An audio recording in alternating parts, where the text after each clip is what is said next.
dosen pengampu Bapak Asep Rafiuddin SE MM. Baik, di sini saya akan sedikit menjelaskan materi dari kelompok 1 sampai kelompok 5. Baik, langsung saja ke materi yang pertama. Perusahaan dan pemangku kepentingan.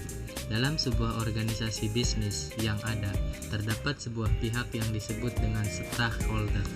Pihak stakeholder ini merupakan pihak pemangku kepentingan dalam suatu organisasi bisnis yang dapat mempengaruhi atau dipengaruhi oleh tindakan dari bisnis secara keseluruhan.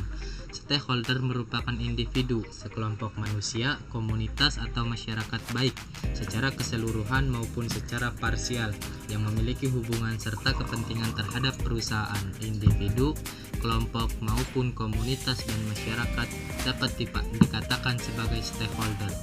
Jika memiliki karakteristik seperti yang diungkapkan oleh Budimanta dan kawan-kawan 2008, yaitu mempunyai kekuasaan, legitimasi, dan kepentingan terhadap perusahaan. Jenis-jenis stakeholder. Yang pertama, pengusaha, yaitu pemegang saham, dan yang kedua para pekerja dan serikat pekerja, dan yang ketiga para pengusaha pemasok, masyarakat konsumen dan perusahaan dan penggunaan, masyarakat sekitar dan pemerintah. Peran pihak utama.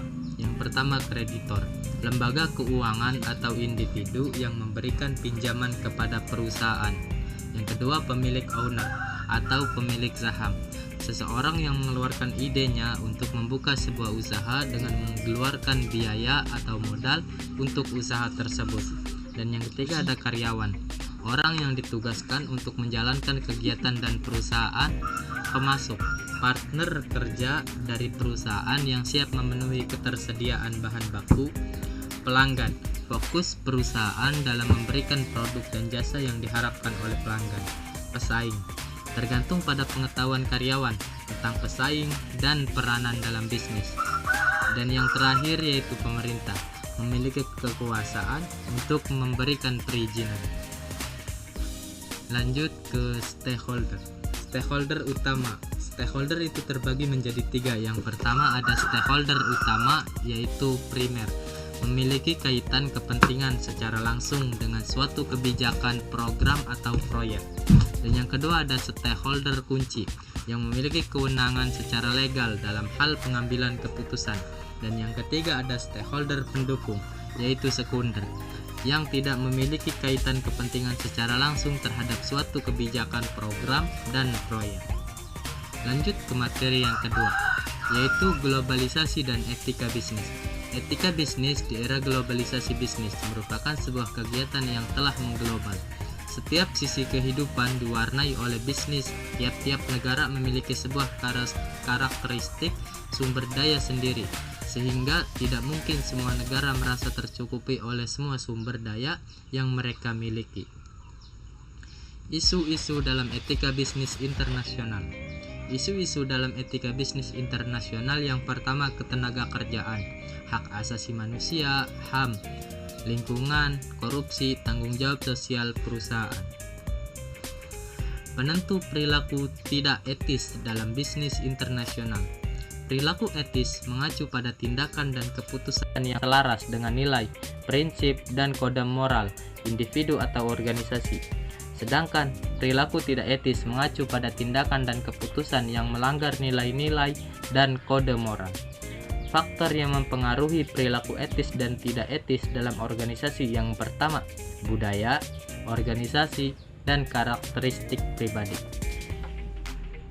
Insentif dan konsekuensi, dan struktur dan sistem informasi. Teori etika bisnis internasional.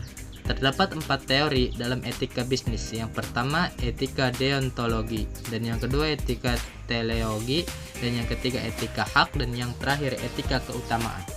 Dampak globalisasi terhadap bisnis. Dampak globalisasi pada dasarnya memberikan dampak pada perekonomian bisnis, entah secara langsung atau tidak. Globalisasi perekonomian di sini sering atau erat dengan kaitannya perdagangan bebas dan telah menjadi hard fact sebagai semua negara, termasuk negara-negara berkembang. Lanjut ke materi yang ketiga, teori-teori etika dan relevansinya. Konsep dan makna etika. Istilah etika, ethikce, berasal dari bahasa Yunani yang berarti perilaku seseorang, adat istiadat atau kebiasaan, perasaan batin, watak, serta kecenderungan hati untuk melakukan suatu perbuatan. Selain itu juga sebagai kajian tentang tingkah laku manusia, tentang apa itu baik atau buruk, benar atau salah, sengaja atau tidak. Menurut para ahli, etika adalah ilmu yang menjelaskan arti baik dan buruk, menerangkan apa yang harusnya dilakukan oleh manusia, menyatakan tujuan yang harus dituju oleh manusia dalam perbuatan mereka, dan menunjukkan jalan untuk melakukan apa yang harus diperbuat. Ahmad Yamin 1983. Etika sebagai ilmu yang menyelidiki mana yang baik dan mana yang buruk, dengan memperhatikan amal perbuatan manusia sejauh yang dapat diketahui oleh akal pikiran. Hamzah Yakub 1983. Etika adalah sebagai ilmu yang mempelajari tentang baik dan buruk. Beliau menyatakan etika berfungsi sebagai teori perbuatan baik dan buruk yang praktiknya dapat dilakukan dalam disiplin filsafat. Muhammad Amin Abdullah 2002. Teori moral. Teori moralitas sosial bersumber dari pemikiran Thomas Hobbes 1588 sampai dengan 1679, Emil Durkheim 1858 sampai 1917, dan Max Weber 1864 sampai 1920 menyatakan bahwa manusia itu hidup bermasyarakat. Karena itu, moralitas sosial menjadi landasan dalam kehidupan. Teori teologi bahwa baik buruknya suatu perbuatan itu tergantung pada tujuan yang dicapainya. Suatu perbuatan yang memang bermaksud baik tetapi tidak menghasilkan sesuatu yang bermakna, menurut aliran ini tidak pantas disebut baik. Bertnes 2000. Teori kepribadian mulia bersumber dari pemikiran Aristoteles 384 sampai 322. Etika dikaitkan dengan kepribadian, sifat, perangai, atau ciri-ciri perwatakan. Yang pertama, egoisme. Aliran ini merupakan cabang dari teori teleologi. Tokoh yang mencetuskan teori ini adalah Friedrich Wilhelm Nietzsche 1844 sampai dengan 1900. Nietzsche merupakan tokoh filsafat yang menentang kecenderungan moral masyarakat yang mengaitkan autoriti agama dan Tuhan. Dan yang kedua ada teori relevansi. Teori ini dikenalkan oleh Sperber dan Wilson. Kerangka utamanya adalah komponen kognitif dan komunitif dalam setiap tutur manusia. Kata relevansi berasal dari relevan, yang berarti bersangkut, kaitan, atau paut, yang ada hubungan. Lanjut ke materi yang keempat, yaitu tanggung jawab sosial perusahaan, audit kinerja sosial. Kesenjangan sosial adalah suatu keadaan tidak seimbangnya sosial yang ada di masyarakat yang menjadikan suatu perbedaan. Masalah sosial muncul akibat terjadinya perbedaan antara nilai masyarakat dan realita yang ada. Perusahaan adalah sebuah badan hukum yang mempunyai hak-hak legal tertentu sebagaimana yang dimiliki oleh manusia, misalnya hak milik pribadi, hak paten, hak atas mereka tersebut. Menurut De George secara khusus membedakan dua macam pandangan mengenai statistis perusahaan, yaitu legal creator dan legal reordinator. Konsep dan manfaat tanggung jawab sosial. Konsep corporate social responsibility melibatkan tanggung jawab kemitraan antara pemerintah, lembaga, sumber daya komunitas, dan juga komunitas lokal atau setempat. Manfaat yang didapatkan dari pelaksanaan tanggung jawab sosial perusahaan, baik bagi perusahaan sendiri, bagi masyarakat, pemerintah, dan pemangku kepentingan lainnya. Wibisono 2007. Di antaranya yaitu adalah yang pertama bagi perusahaan, bagi masyarakat, bagi lingkungan, dan bagi negara. Regulasi kegiatan CSR.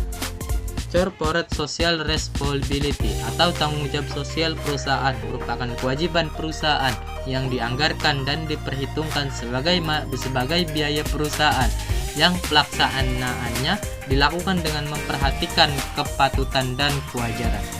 Audit sosial. Data yang berkenaan dengan keuangan tentunya merupakan ruang lingkup milik audit keuangan. Sedangkan audit sosial merupakan Mudegiono 2011 adalah audit yang menyangkut pemantauan, penilaian, dan pengukuran prestasi perusahaan dan keterlibatannya dengan masalah-masalah sosial. Regulasi kegiatan CSR. Berikut prinsip pendekatan yang dikemukakan oleh Pearce dan Kai 2001 dalam Muljono et al. 2007. Multiperspektif, kompresisif, kompetitif, reguler, variabel, dan disclosure. Lanjut ke materi yang kelima, yaitu hak dan kewajiban pemilik usaha. Hak dan kewajiban merupakan hal yang melekat dalam setiap individu atau manusia. Hak dan kewajiban merupakan suatu hal yang terikat antara satu dan lainnya, sehingga dalam praktek harus dijalankan secara seimbang. Hak adalah segala sesuatu yang harus didapatkan oleh setiap orang yang telah ada sejak lahir, bahkan sebelum lahir. Sedangkan kewajiban adalah sesuatu yang wajib dilaksanakan, keharusan, sesuatu hal yang harus dilaksanakan. Hak dan kewajiban seorang pengusaha. Yang pertama, hak atas konfidensialitas. Seorang pengusaha berhak menjaga kerahasiaan perusahaan agar tetap memiliki keunggulan persaingan dibandingkan kompetitornya. Yang kedua, hak atas loyalitas pegawai. Seorang pengusaha berhak mendapatkan loyalitas dari pekerjaannya. Dan yang ketiga, ada hak untuk membuat tata tertib. Sebuah perusahaan memiliki hak untuk membuat tata tertib yang wajib ditaati oleh karyawan yang bekerja di dalamnya. Kewajiban pengusaha. Yang pertama, seorang pengusaha wajib memberikan upah tepat waktu agar karyawan yang bekerja di bawahnya dapat melaksanakan kesejahteraan. Dan yang kedua, kewajiban memberi kesempatan yang sama. Sebagai manusia, karyawan menuntut perlakuan yang adil tanpa membedakan dengan karyawan yang lain. Dan yang ketiga, kewajiban pelatihan kerja. Perusahaan wajib menyediakan pelatihan kerja demi meningkatkan kompetensi dan moral dari pekerja. Dan yang keempat, ada kewajiban penetapan waktu kerja yang manusiawi. Jangan sampai seorang pengusaha menetapkan waktu kerja di luar batas normal. Larangan bagi pelaku usaha. Berdasarkan Undang-Undang Perlindungan Konsumen Nomor 8 Tahun 1999 meliputi berbagai berikut. Yang pertama, hal produksi atau perdagangan. Dan yang kedua, hal menawarkan atau mempromosikan dan mengiklankan. Dan yang ketiga, pernyataan yang tidak benar atau menyesatkan. Dan yang keempat, hal mengelabui atau menyesatkan.